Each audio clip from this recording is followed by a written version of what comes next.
Hi there, Cosmic Family. My name is Yahliali in this incarnation. I am here today to talk about the full moon in Leo that we are going to have in February 12th. This is given in the degree 24 with 6 minutes of Leo. So, people that have planets there or close to those degrees of every fixed sign Aquarius, Taurus, Scorpio, and Leo, they are going to feel this full moon in a more powerful way, but we all feel it because we all have a Leo area in our natal chart. I always repeat this. So every full moon in Leo, it is given with the sun in Aquarius. It cannot be other way. And this is closing the cycle that began in August of 2024. We are culminating the cycle. We are revealing something that is brought to the consciousness too. And the principal aspects that we have with this full moon, it is that it is creating an opposition with Mercury in Aquarius. I told you in the video of the energies of the week that the Sun and Mercury, they are going to be in conjunction the whole week. This also participates of the full moon. And the principal aspect, it is this square with Uranus in Taurus that is almost exact. I mean, Uranus is in the degree 23 with 20 minutes of Taurus, and the full moon, it is given the degree 24. So this is going to be very, very strong. We are going to feel this a lot. And in somehow we are already experimenting this energy from the new moon in Aquarius of January 29th, because there we had the awakening of Uranus, and because, well, it is the regent of Aquarius. That new moon was given with Pluto also there, and that triggered a lot of things in the collective level that we are seeing still today. But right now, many things are coming to light. We are going to have a lot of revelations in terms regarding that. So let's talk about the energy of Leo and how how this could be expressed in our individual experience. The energy of Leo always invites us, every full moon in Leo invites us to look at our natal sun, where we have it, in which sign, in which house, because there is where we are going to show our light, express our light. This is the essence that we came here to give, to irradiate. So the thing is that I saw this in many people's experiences. The points of regression that many times prevent us from expressing that light are very linked with the moon, with the relationship with the family, the familiar environment, and the experiences that our inner child went through. And inner child, it is a theme, a topic very, very linked with this full moon. So the image, our self-image, our expression, the creations, creativity, children, people that have kids, this full moon could impact the relationships or dynamics that you have with your kids. This is also about calls of the heart. I'm not talking about this impulsivity of our emotions, but these calls of our inner self, this bridge between heaven and earth. This is also about the things that we really enjoy to do, those hobbies, those the arts, to whatever thing we want to show and to irradiate to others, to share. This is the energy of the sun. So it is very important to understand that, because the square of Uranus and the opposition with Mercury, we could have news, conversations, or truths that we need to communicate or to express, or perhaps that we need to know, truths that are being revealed that are changing everything.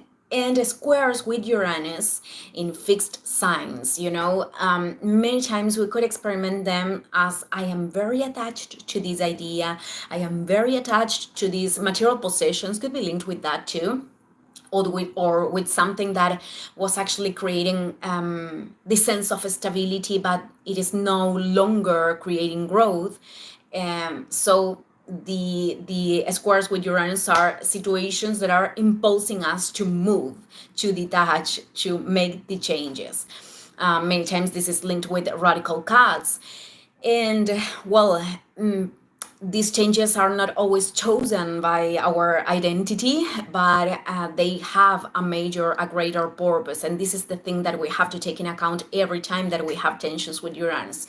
It is about being open that even if we don't fully understand in the present why they are happening, they are leading us to a more evolutionary state. So this is very important, and also to understand that the shadows of the energy of Leo could be linked with this inner child tantrum. Many people could think that these are things that only kids do, but it is not. And if we don't work with that, we are not going to be conscious of that. They are not going to disappear, but we have the opportunity to deal with that energy and to redirect these tantrums of the inner child. Because other shadows of the expression of Leo could be the demanding attention from other people to aspects that it is our responsibility to attend, or being so self-centered that we are only focusing ourselves in what is happening to ourselves, and that it is preventing us from solving things or situations with a more communitarian look, which is the opposite energy of Aquarius. The Sun and Mercury are going to be there. So this is about using our identity, using our expression, being who we are in an authentic way to contribute with others. And the things that are not resonating with that authentic essence, then they are going to be very shaky with this Uranian energy. So things related to situations related to resources, to the way that we are generating resources could happen, in a very disruptive way. Also, I always give the example of the physical house, because this is something that we assign stability, the quality of stability, but also our relationship could be something that we assign the quality of stability. And all of those things are going to be very shaky. Many times with the energy of Uranus in Taurus, we could feel that we don't have floor, that we don't have, nowhere to sustain ourselves, and that could create uncertainty. But the thing is that this is a lesson to learn to flow those changes and to embrace them as much as we can. Also, the energy of Uranus could be linked with these higher callings. It is this antenna that we are, catching these ideas of cosmos. So there could be these inner callings that many times could cause resistances too, but they are, these inner callings to implement ideas, to put our resources at the service of something that is superior. So, well, this is also about having these creative solutions once we can really embrace what is happening.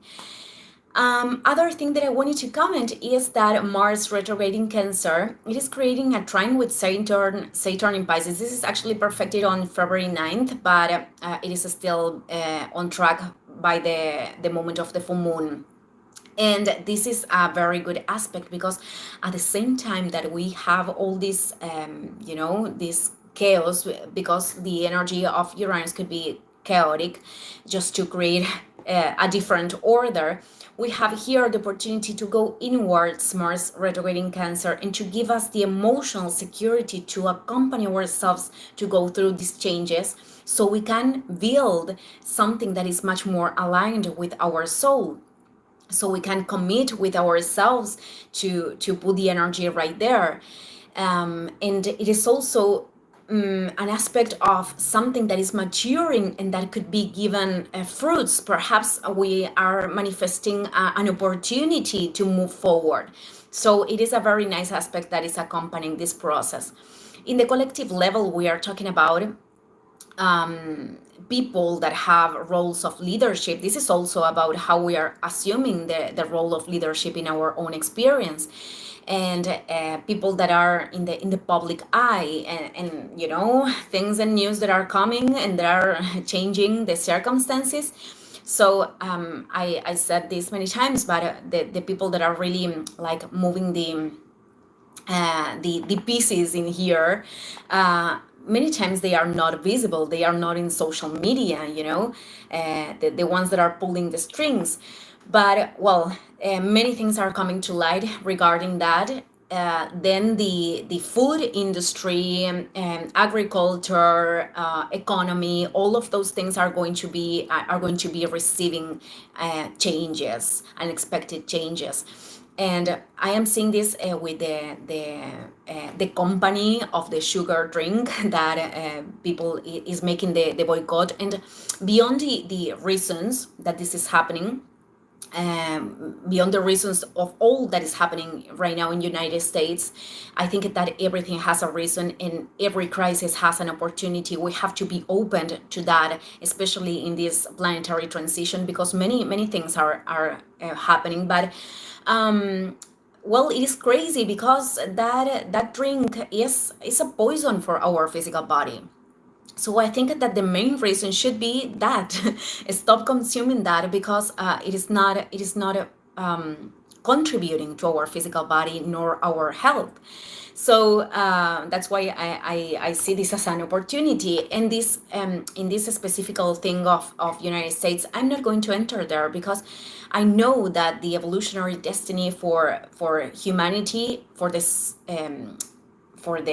sorry, I'm not getting the word, for the survival of humanity, is actually to create community and to create independence from the old systems that are still operating. As we can generate it, this is not about getting in this desperate state to do things, but this is about one step after another. And again, every crisis has an opportunity. According to the psychographies of Parravicini, the channeler that I shared, the psychographies, you can see that in the description, in the reproduction lists. The axis of America, it is going to be the South, even if right now it doesn't seem to. Because this is not a question of nationalities nor territories. This is about consciousness and how willing we are to contribute with other people, how willing we are to do our part in this process and to be at service of others. This is the axis of everything, actually. So it is not about entering in this panic state or forcing processes, because we are all where we need to be, and it is important to trust in that one way or another. But well, we are going through very, very important changes this 2025, and this full moon, it is one of those moments, I think.